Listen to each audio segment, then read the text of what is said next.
எல்லோருக்கும் நற்காலை வணக்கங்கள்.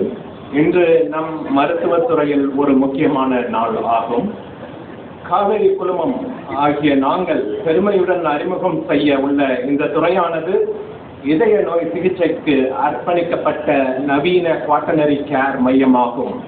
இந்த பெருமை மிகு தருணத்திற்கு தலைமை ஏற்று துவங்கி வைப்பதற்காக வருகை புரிந்துள்ள முறை செய்து காப்பாற்றும் மன்னவன் மக்களுக்கு ஈரை என்று வைக்கப்படும் என்ற குரல் நெறிக்கு எடுத்துக்காட்டாக விளங்கும் எங்கள் பெரும் மதிப்பிற்கும் போற்றுதலுக்கும் உரிய மாண்புமிகு தமிழ்நாடு சுகாதாரத்துறை மற்றும் மக்கள் நல்வாழ்வுத்துறை அமைச்சர் உயர் திரு மா சுப்பிரமணியன் அவர்களை வருக வருக என வரவேற்கிறேன். சுகாதாரத்துறையில் ஏறத்தாழ அனைத்து அளவீடுகளிலும் இந்தியாவிலேயே முதல் இடத்தை பிடித்ததோடு மட்டுமில்லாமல் இன்று அயல் நாடுகளையும் மிஞ்சும் நிலைக்கு நாம் உள்ளோமே. ஆனால் நம் மாண்புமிகு அமைச்சரின் அயராத உழைப்பும் முயற்சியுமே ஆகும்.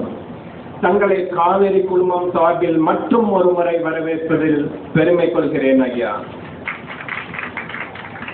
மற்றும் நம் சட்டப்பேரவை உறுப்பினர் மாண்புமிகு ஏஎம்பி பிரபாகர் ராஜா அவர்களை வருக வருக என வரவேற்கிறேன். இந்த சிகிச்சை மையம் நவீன தொழில்நுட்பத்தையும் அதிநவீன சிகிச்சை முறைகளையும் பயன்படுத்தி நோயாளிகளுக்கு உலகத்தரம் வாய்ந்த இதய சிகிச்சை அளிப்பதற்கான முக்கிய முயற்சியாகும்.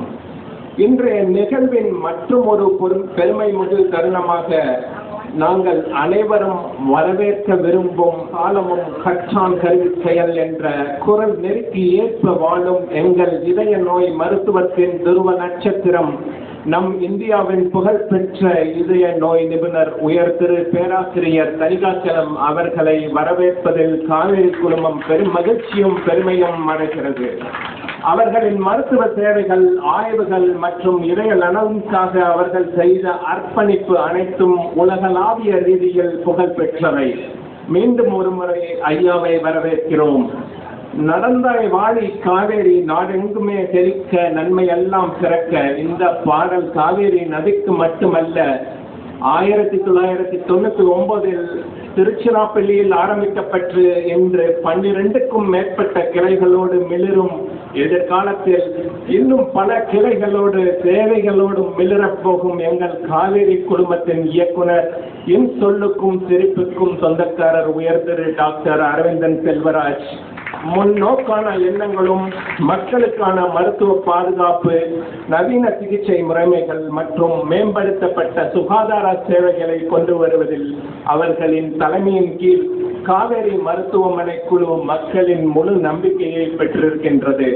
மேலும் மருத்துவத்துறையின் மிக உயர்ந்த நிலையை அடைந்துள்ளது. மற்றும் இங்கு வருகை புரிந்துள்ள பத்திரிகை நண்பர்கள், காவேரி குழுமத்தின் டாக்டர் ஐயப்பன், டாக்டர் பூர்ணச்சந்திரன், டாக்டர் கிங்ஸ்லி மற்றும் அனைத்து ஊழியர்கள், மருத்துவர்கள், இந்த நிகழ்ச்சிக்கு உறுதுணையாக இருந்து ஏற்பாடு செய்த அனைத்து ஊழியர்களையும் வருக வருக என வரவேற்று அமைகிறேன். நன்றி, வணக்கம். Pride in talking about cardiogenic shock, which has always been a pet topic for me. The reason I am here today is because of our co-founder Dr. Arvind Selvaraj initiative to develop a shock program in our institute. The reason that we have embarked upon this initiative is we are probably the only quaternary care center offering cardiac facilities in the city and probably in the state and also probably in the country. So we are very proud that we have our quaternary care facility in this facility. The reason why it is so important is cardiogenic shock in general is a dreaded condition. The reason why this is important is this carries significantly high mortality, and over the last 50 to 60 years, if you look at cardiogenic shock outcomes, in general, the mortality has always been more than 50% in patients presenting with stage C or D or E cardiogenic shock. So this is the reason cardiogenic shock needs medical attention, because of the high mortality and consequent morbidity associated with cardiogenic shock. This is not exactly the same as anybody with heart attack. So when you compare with heart attack with or without cardiogenic shock, you can understand that a simple heart attack or something like that doesn't carry the same bad outcome as somebody presenting with cardiogenic shock. So what we are trying to replicate in this institution has been already done in the United States, and it began with an effort in 2014 to have a team approach to cardiogenic shock. Eventually, based on a randomized trial, this became a national cardiogenic shock initiative in the US. So this is for the first time in the history of management of cardiogenic shock. The mortality reduction in cardiogenic shock was achieved for over a period of, in the last 50 years, there has not been much change in the mortality outcomes. So when you look back to 1973, where the outcomes were as bad as 83% mortality, to as late as 2016, where the mortality was close to 50%. So this is the first time this shock initiative in the US could show us a mortality benefit of reduction from 48% to 28%. So this is a dramatic achievement which has been initiated in the West. It has not been initiated anywhere else, including Europe, because Europe is also on the lines of developing a similar algorithm. The concept is we develop shock centers which have level 1, level 2 or level 3 of shock services, and like we had our PAMI alerts in the past, we will have a shock alert, and patients will be shifted from a level 1 center to a level 3 center to a level 1 center, depending on the coordination within the shock team. So this is based on the how the NSCI model was proposed. This is a shock care algorithm. What we plan for cardiogenic shock is to keep things little simple. We want to have cardiogenic shock either of originating from MI as the primary pathology or a non-MI cardiogenic shock. and whenever we have an alert, we will have a common contact number for physicians and cardiologists to approach. So once the shock alert is created, the shock team gets activated, and depending on the clinical scenario, the shock team may entertain patients from in-house, outside hospitals, and from all other sources. Eventually, depending on whether the patient needs an intervention, the cath lab may be activated. If not, the patients will be managed by the shock team. So the patients can come from our in-house patients, from a sister hospital, from outside hospital transfer, or what we call as a hub and spoke model, where the spoke hospitals can transfer patients to our setup. And we eventually will manage the shock patients as a team. Our team would consist of obviously a cardiologist and interventional cardiologist, along with cardiac surgical team, vascular surgeons, cardiac intensivists, cardiac anesthetists, and a big group of physician assistants and support staff to run the program in our place. Basically, this will be the roadmap for patients presenting in ER with the cardiogenic shock. The idea is, within 30 minutes of presentation, the patient should be risk-stratified, and the shock team should be initiated, and eventually the shock team alert has to come through, because in a cardiogenic shock, the most important message is time is muscle and muscle is life. So in cardiac conditions, we all know the golden hour is very important. Similarly, in cardiogenic shock, it's very important that time matters, and we kind of save people in the right time, because at the end of the day, saving life matters, and the timely intervention matters most. Before I conclude, I also want to share something which is a very moment of pride for me, just like my colleague Dr. Sundar told. We are the leaders in the country in heart transplant. So we are far ahead of almost any state over the last 30 years. So to put things in perspective, the first heart transplant happened in India in 1994. And in the last 30 years, Tamil Nadu has contributed to more than 60 to 65% of transplants that have happened in the country. And obviously, Chennai has contributed 90% to the effort. And this is all because of a great government initiative. No government in the world supports transplanting as vociferously as the Tamil Nadu state government. We are the only government offering transplant in CM scheme. So that is probably the biggest achievement of the Tamil Nadu state government. And we wish that what we wish in the cardiogenic shock is, it is actually a consequence to what achievements we have done in the field of transplant. So it is something like a natural corollary to what has happened in the field of transplant. So we have been number one. In fact, I would consider Tamil Nadu as a developed state in terms of medical facilities, especially in the field of heart. So for a developed state like Tamil Nadu, a cardiogenic shock team is something which is the need of the hour. Thank you. My respects to all. This is on the guys and people who have assembled here. Respected most revered Honorable Minister for Health and Family Welfare, and Dr. Arvind Selvaraj, the co-founder and managing executive of Kaveri Hospital, and my own boy, our boy, Dr. Manokar, and all other dignitaries on the line. When this government took over, in the medical field, there was a big expectation. Who is going to be a and who is going to be a finance?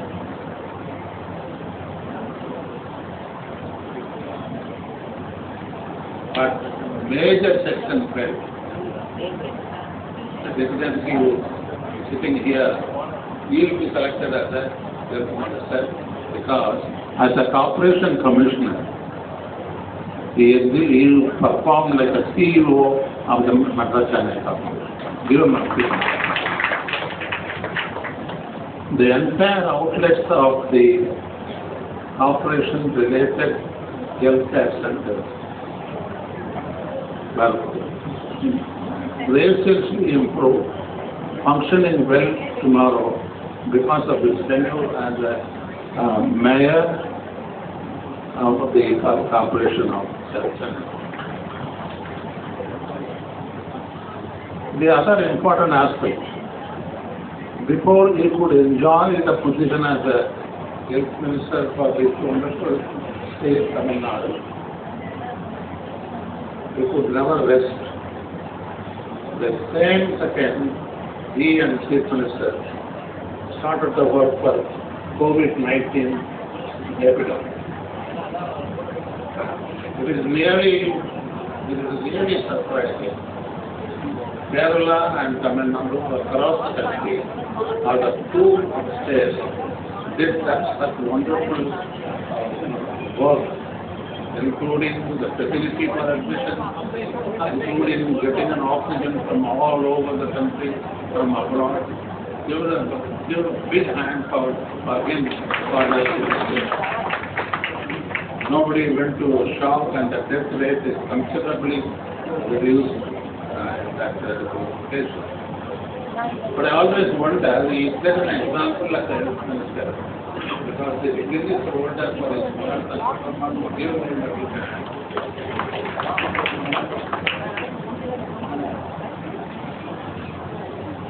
The next is Arvind and Seva. I don't know how they made this hospital in 1999 at Kaveri. I was there at the inauguration in 1999. It's a correct name for it. Arvind there, it was started as small nursing home in Sisi district. Now it has spread its tentacles all over the country. So just like Kaveri, it started as a stream, now it's a big river, which protects the entire country. As a senior citizen, I wish that it grows state to state. With regard to Manohar, is our own point. Whenever I think of Manohar and call him Manohar, the picture Manohara comes to my mind. So the hero was a dynamic man. So he is also another Manohara. Even though his father called him as Manohar, he is a very dynamic fellow. Arvind Selvaraj is a very lucky to have him here. Considering the busy schedule of this, let me be very honest. I started this profession at a medical time, actually in 1967. There was nothing. Not still in activity, only academies available for now we see the plethora of facilities. சொல்லுவாங்க கோயில் இல்லாத வீட்டில் கோயில் இல்லாத ஊரில் குடியிருக்கிறாங்க. இப்போ hospital இல்லாத ஊரில் குடியிருக்கக்கூடாது ஸ்டேஜுக்கு வந்துருக்கு.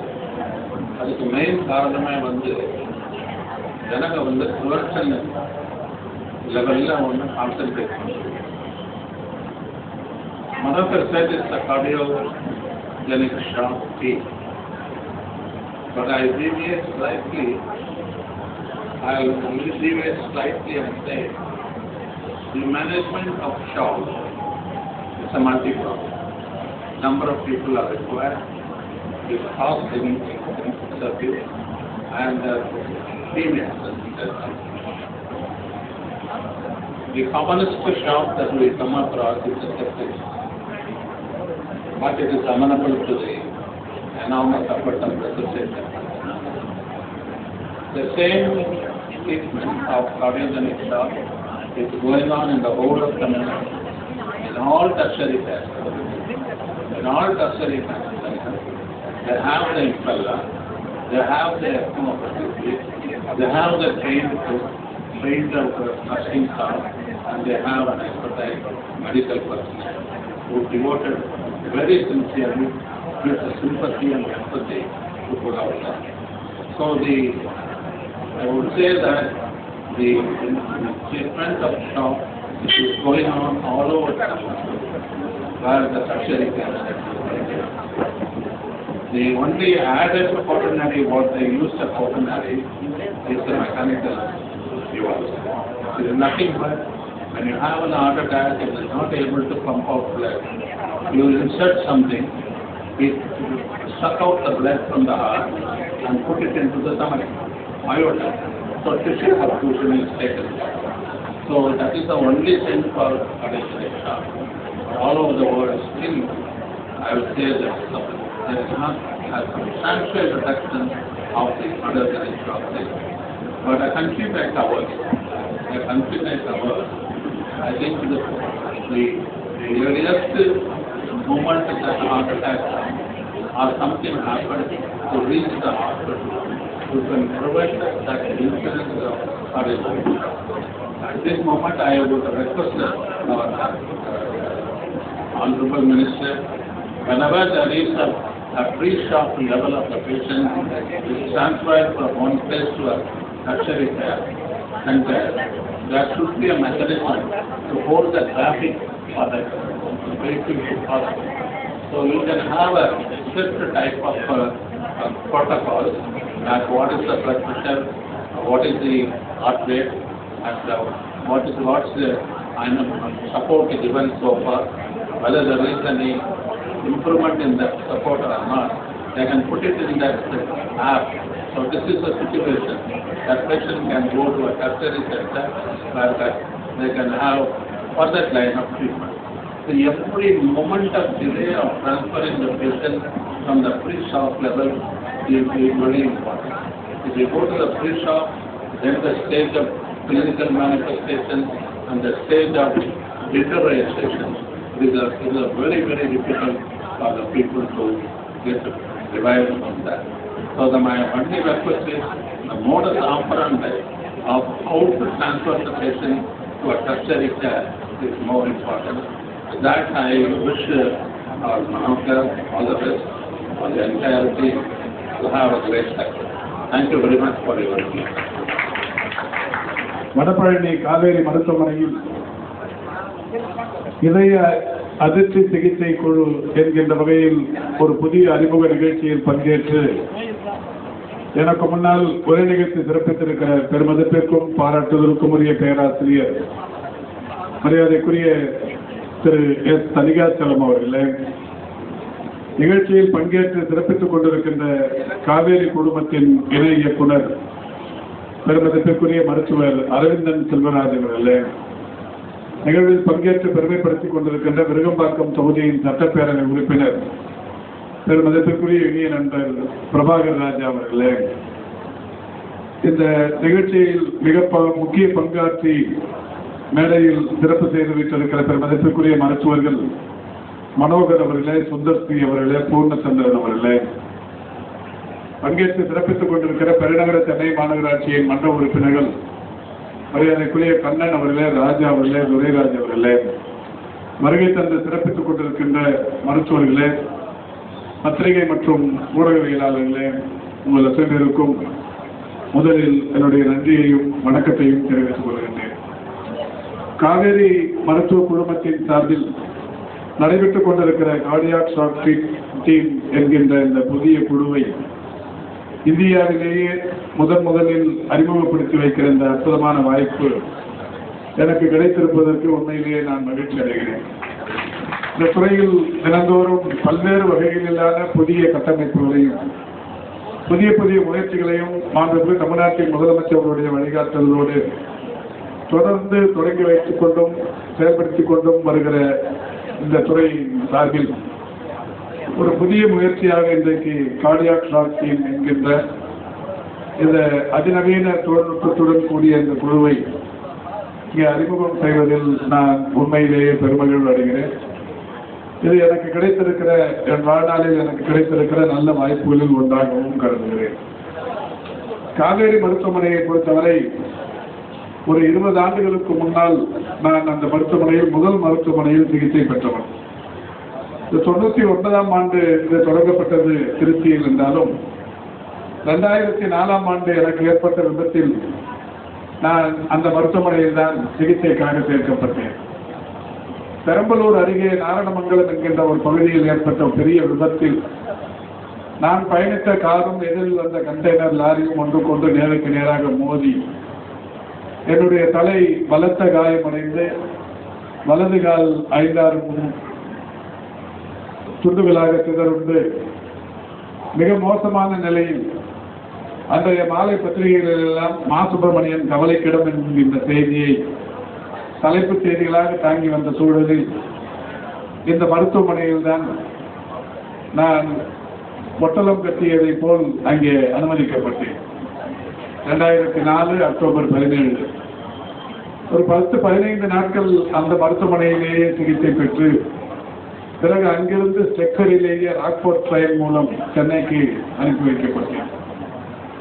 அதுக்கப்புறம் இங்கே வந்து மியாட் மருத்துவமனையில் தொடர் சிகிச்சைகள் பெற்று ஒரு 6 மாத காலம் பல்வேறு மருத்துவ உபகரணங்களின் உதவியோடு நடந்து இன்றைக்கு உலகம் முழுவதும் 50 வயதை கடந்த ஒரு மாரத்தான் போட்டியில் உலக சாதனை படைத்திருக்கிறார். அந்த சாதனைக்கு ஒரு மிக முக்கிய காரணம் காவேரி மருத்துவமனை. அங்கே அவர்கள் என்னுடைய வலது கால் மூட்டு பெரிய அளவில் நொறுங்கிய நிலையில் அப்போது அவர்கள் அளித்த ஊக்கமும் உற்சாகமும் நிச்சயம் உன்னால் முடியும் என்கின்ற அந்த உத்தரவாதமும் இப்பொழுது நான் தொடர்ந்து ஓடிக்கொண்டிருக்கிறேன். இந்த காவேரி நிர்வாகம் கடந்த வாரம் கூட திருச்சியில் ஒரு மாரத்தான் போட்டியை நடத்தினார்கள்.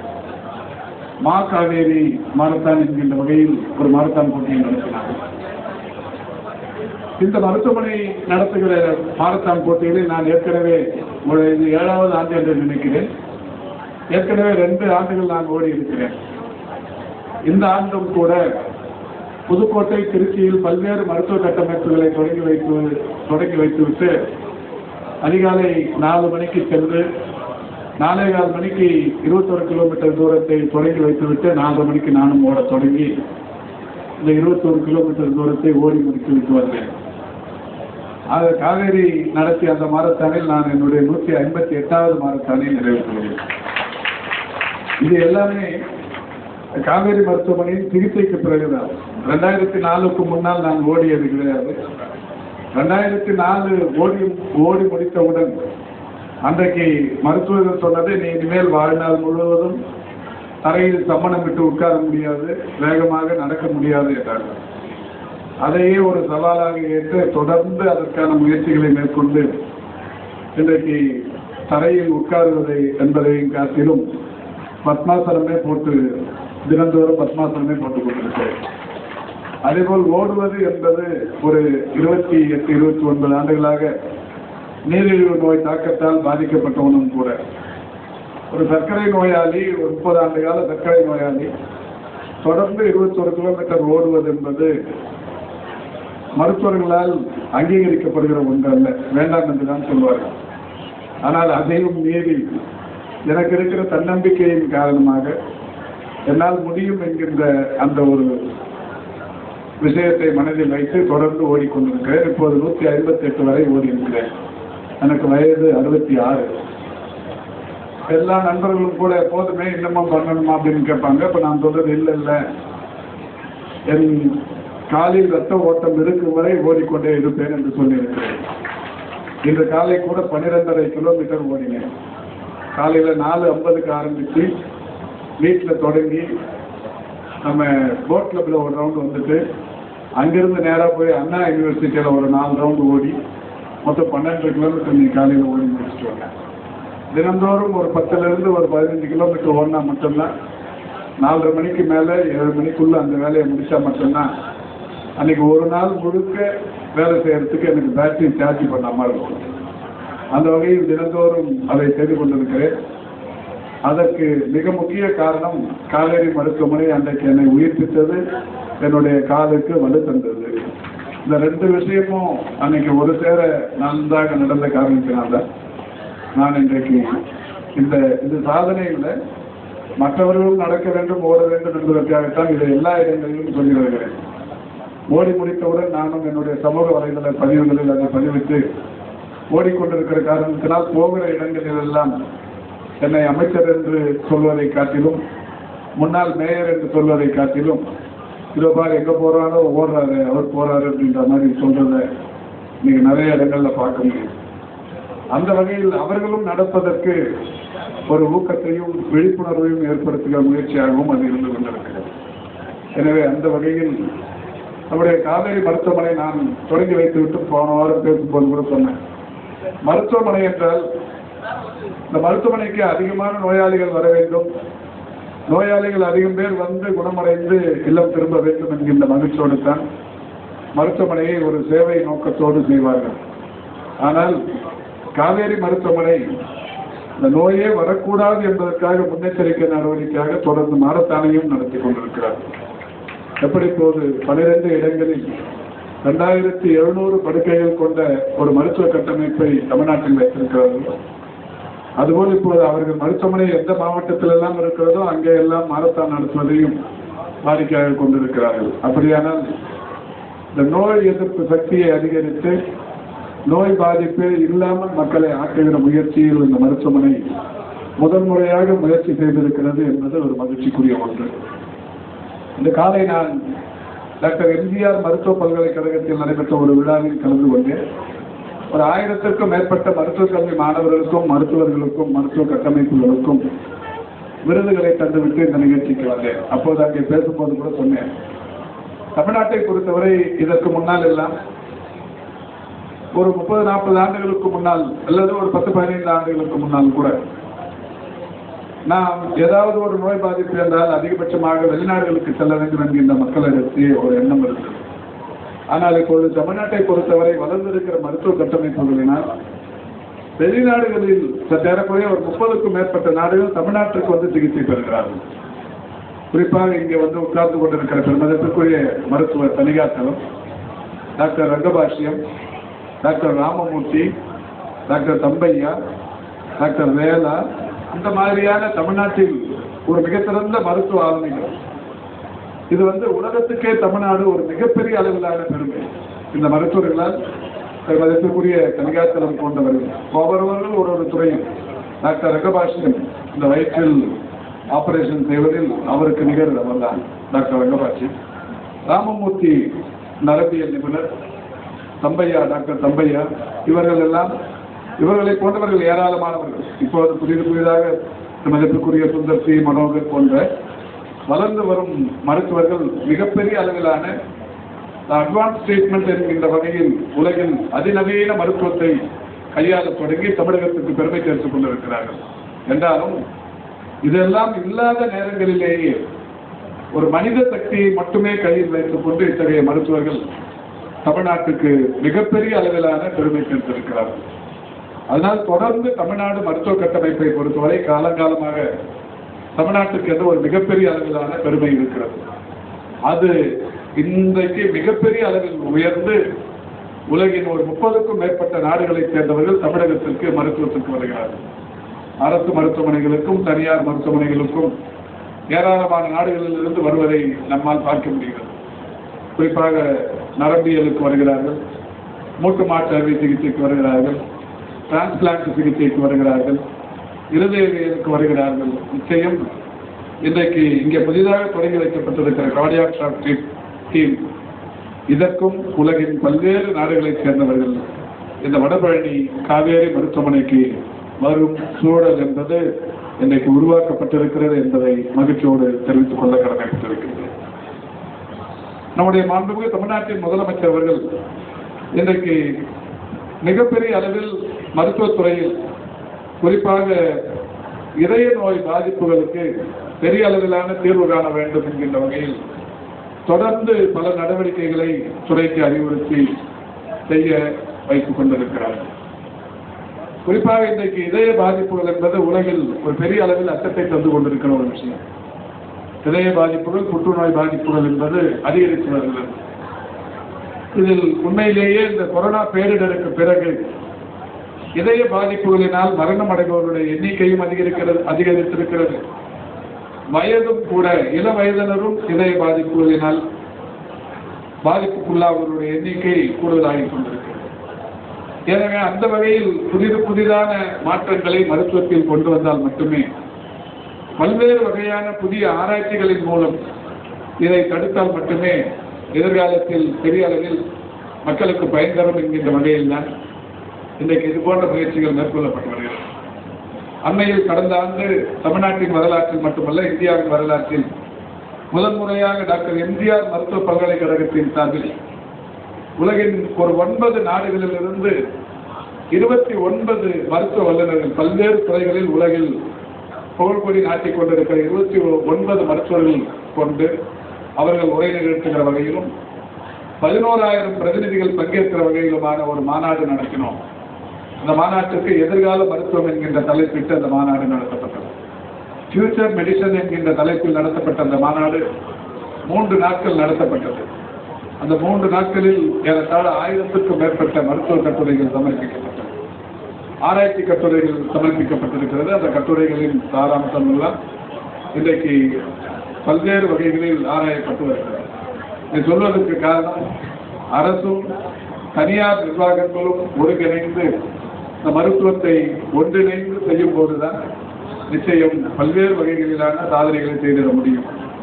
மாண்புமிகு தமிழ்நாட்டின் முதலமைச்சர் அவருடைய வழிகாட்டுதலோடு தமிழ்நாட்டில் பல்வேறு புதிய திட்டங்கள் தொடர்ச்சியாக செய்யப்பட்டு வந்து கொண்டிருக்கிறது. கடந்த ஏப்ரல் மாதம் மாண்புமிகு முதல்வர் அவருடைய வழிகாட்டுதலின்படி நான் அமெரிக்காவுக்கு துறை சம்பந்தமான பணிகளுக்காக அனுப்பி வைக்கப்பட்டேன். அங்கே ஹார்வர்ட் பல்கலைக்கழகத்தில் 20க்கும் மேற்பட்ட மருத்துவ வல்லுநர்களுடனான பல்வேறு அமர்வுகளில் நான் பங்கேற்று பேசும்போது தமிழ்நாட்டின் பல்வேறு திட்டங்கள் குறித்து அங்கே எடுத்து சொன்னபோது உண்மையிலேயே அவர்கள் தமிழ்நாட்டில் இத்தகைய மருத்துவ வசதிகள் இருக்கிறதா என்று மெய்மறந்து பாராட்டினார்கள். அதேபோல் பால்டிமோரில் இருக்கிற ஜான் ஹாப்கின்ஸ் பல்கலைக்கழகத்தில் ஒரு மருத்துவக் கல்வி மாணவர்களிடையே வகுப்பெடுத்து நான் பேசுகிற போது பல்வேறு நாடுகளைச் சேர்ந்த மருத்துவக் கல்லூரி மாணவர்கள் தமிழ்நாட்டில் இப்படியுமா இருக்கிறது என்று வியந்து பார்த்து பாராட்டினார்கள். தொடர்ந்து வாஷிங்டன் டிசியில் உலக வங்கியின் நிர்வாகிகளோடு, குறிப்பாக துணைத் தலைவர்கள், மூத்த துணைத் தலைவர்கள் இருவர் மற்றும் 30க்கும் மேற்பட்ட பிரதிநிதிகள் கலந்து கொண்ட அந்த நிகழ்வில் தமிழ்நாட்டில் செயல்படுத்தப்படுகிற திட்டங்கள், குறிப்பாக மக்களை தேடி மருத்துவம், இன்னுயிர் காப்போம் நம்மை காக்கும் 48, இதயம் காப்போம், கலைஞரின் வருமுன் காப்போம், சிறுநீரக பாதுகாப்பு திட்டம், தொழிலாளர்களை தேடி மருத்துவ திட்டம், மக்களை தேடி மருத்துவ ஆய்வக திட்டம், பாதம் பாதுகாப்போம், நடப்போம் நலம் பெறுவோம், செயற்கை கருத்தரித்தல் மையங்கள் போன்ற பல்வேறு திட்டங்கள் குறித்து அங்கே பட்டியலிட்டு பேசி இது போன்ற குறும்படம் ஒன்றை அங்கே விளக்கி காட்டி போட்டபோது உலக வங்கி அலுவலர்கள் எல்லாம் சொன்னது, தமிழ்நாட்டில் செயல்படுத்தப்படுகிற இந்த திட்டங்கள் உலக நாடுகள் முழுமைக்கும் சென்றடைய வேண்டும், அதை விரைந்து எங்களுக்கு நீங்கள் உதவியாக இருக்க வேண்டும் என்று சொன்னார். அந்த வகையில் இன்றைக்கு தமிழ்நாட்டின் மருத்துவ கட்டமைப்பு என்பது அரசு மற்றும் தனியார் மருத்துவ நிர்வாகங்களோடு ஒருங்கிணைந்து மிக சிறப்பாக செய்து கொண்டிருக்கிறது. 2022-23 இந்த துறையின் மானிய கோரிக்கையில் தமிழ்நாட்டில் முதன்முறையாக பிறவி இதய நோய் பாதிப்பு பற்றிய ஒரு பதிவேடு CHD ரெஜிஸ்ட்ரி ஒன்று உருவாக்குவதற்கும், அதேபோல் இளம் சிசு பிறவி இதய நோய் பற்றிய ஒரு அந்த பதிவை உருவாக்குவதற்கும் 22 கோடி ரூபாய் செலவில் ஒரு திட்டம் கொண்டு வரப்பட்டது. அதோடு மட்டுமல்ல, இன்றைக்கு மாண்புமிகு தமிழ்நாட்டின் முதலமைச்சருடைய வழிகாட்டுதலின்படி இருதய பாதிப்புகள் அதிகரித்து வருகிற சூழலில் பொதுவாகவே இது போன்ற பெரிய மருத்துவமனைகள் அல்லது அரசு மருத்துவமனைகள் என்று எடுத்துக்கொண்டால் வட்டார அரசு மருத்துவமனைகள், மாவட்ட அரசு மருத்துவமனைகள், மருத்துவக் கல்லூரி மருத்துவமனைகளில் சென்று சிகிச்சை எடுத்துக் கொள்ள வேண்டும். அங்கேதான் இந்த ECG, எக்ஸ்ரே, அதேபோல் இந்த த்ரெட்மில், கண் பொருத்துவது, ஆஞ்சியோ செய்வது, ஓப்பன் ஹார்ட் சர்ஜரி செய்வது, இந்த மாதிரியான வசதிகள் எல்லாம் பொதுவாக இந்த பெரிய மருத்துவமனைகளில் தான் இருக்கும். ஆனால் இது எல்லாமே இந்த இருதய பாதிப்புகள் பெரிய மருத்துவமனையை ஒட்டி இருக்கிற மக்களுக்கு தான் வரும் என்று எடுத்துக்கொள்ள முடியாது. குக்கிராமங்களில் இருப்பவர்களுக்கும் வரும், மலை கிராமங்களில் இருப்பவர்களுக்கும் வரும். எனவேதான் நாங்கள் தமிழ்நாட்டின் முதலமைச்சருடைய வழிகாட்டுதலோடு தமிழ்நாட்டில் இருக்கிற 8713 துணை சுகாதார நிலையங்களிலும் 2286 ஆரம்ப சுகாதார நிலையங்களிலும் ஆக 10,999 கிராமப்புறங்களிலே இருக்கிற இந்த மருத்துவ கட்டமைப்புகளில் லோடிங் டோசஸ் என்கின்ற ஒரு திட்டத்தை 2023 அதாவது கடந்த ஆண்டு ஜூன் திங்கள் 27ஆம் தேதி நான் கோவை மதுக்கரை ஒன்றியத்தில் இருக்கிற மலுமிச்சம்பட்டியில் தொடங்கி வைத்தேன். அந்த திட்டம் தொடங்கி வைத்து இந்த 10,999 மருத்துவமனைகளிலும் ஆஸ்பிரின், குளோபிடோக்ரல், அட்ரோவாஸ்டாட்டின் ஆகிய இந்த 3 மருந்துகள் உள்ள பெட்டகங்களை இந்த 10,999 மருத்துவமனைகளிலும் இருப்பு வைத்திருக்கிறோம். ஏதாவது லேசான இருதய பாதிப்புகளோடு வருபவர்களுக்கு இந்த லோடிங் டோசஸ் கொடுத்து உடனடியாக அவர்களை பெரிய மருத்துவமனைகளுக்கு அனுப்பி அங்கே அவர்களுக்கு சிகிச்சை அளிக்கப்பட்டு அவர்கள் நன்றாக இருக்கிறார். இந்த திட்டம் தொடங்கியதற்கு பிறகு நான் எங்கே எல்லாம் சர்ப்ரைஸ் விசிட் என்கின்ற வகையில் ஒரு வாரத்துக்கு 2 இடங்களிலாவது திடீரென்று மருத்துவமனைகளை ஆய்வு செய்து வருகிறேன். இப்படி செய்யும் போது அந்த மருத்துவமனையில் நான் போய் முதலில் கேட்பது ஏஎஸ்வி என்று சொல்லக்கூடிய பாம்பு கடி மருந்து இது நாள் வரை இல்லாதது இந்த அரசு புதிதாக வைத்திருக்கிறது. ஏஆர்வி என்று சொல்லக்கூடிய நாய்க்கடி மருந்து அது இருக்கிறதா, ஏஎஸ்வி இருக்கிறதா, இதை ஆய்வு செய்கிறோம். இது கடந்த 3 ஆண்டுகளுக்கு முன்னால் வரை ஆரம்ப சுகாதார நிலையங்களில் இந்த மருந்து இருக்காது. கொஞ்சம் விலையை உயர்ந்தது பெரிய மருத்துவமனைகளில் தான் இருக்கும். அது இருக்கிறதா என்பதை ஆய்வு செய்கிறேன். 2வதாக லோடிங் டோசஸ் எவ்வளவு வைத்திருக்கிறீர்கள், இதனால் பலன் பெற்றவர்கள் எவ்வளவு பேர் என்கின்ற பட்டியலை கேட்பேன். அந்த பதிவு அந்த ரிஜிஸ்டரை காட்டுவார்கள். அதில் இருக்கிறவர்களுக்கு தொலைபேசியில் நான் தொடர்பு கொள்வேன்.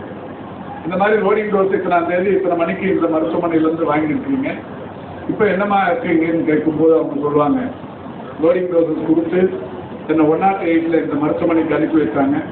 அங்கே போனேன், எனக்கு ஆஞ்சியோ பண்ணி ஸ்டண்ட் போடுறாங்க, இப்போ நல்லா இருக்கிறேங்க, ரொம்ப நல்லா பண்ணாங்க, அரசு மருத்துவமனைக்கு என்னுடைய நன்றியை தெரிவித்து கொடுத்தேன் என்று நன்றியை சொல்வார்கள்.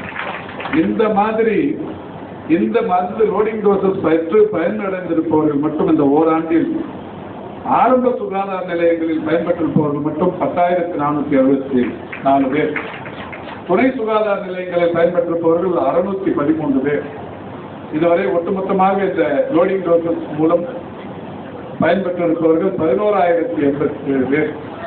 ஆக இந்த ஒரு 11,087 பேர் இருதய பாதிப்புக்குள்ளானவர்கள் உடனடியாக அந்த கோல்டன் அவர்ஸ் என்று சொல்வார்களே அந்த காலகட்டத்திற்குள் இந்த லோடிங் டோசஸ் மூலம் பயன்பெற்றிருக்கிறார்கள் என்பதை மகிழ்ச்சியோடு இந்த நிகழ்ச்சியில் சொல்வதற்கு காரணம், இந்த மாதிரி ஒரு தொடக்கத்திலிருந்து அதிநவீனம் வரை தமிழ்நாடு இன்றைக்கு முன்னணியில் இருக்கிறது என்பதற்கு இந்த நிகழ்ச்சி ஒரு சான்று என்பதை மகிழ்வோடு எடுத்து கூறி, இந்த நிகழ்ச்சியில் பெருமதத்துக்குரிய திரு தனிகாச்சலம் அவர்களோடு நானும் கலந்து கொள்வதற்கான இந்த நல்ல வாய்ப்பை அளித்த காவிரி குடும்பத்திற்கு என்னுடைய நன்றியினை தெரிவித்து விடைபெறுகிறேன். நன்றி.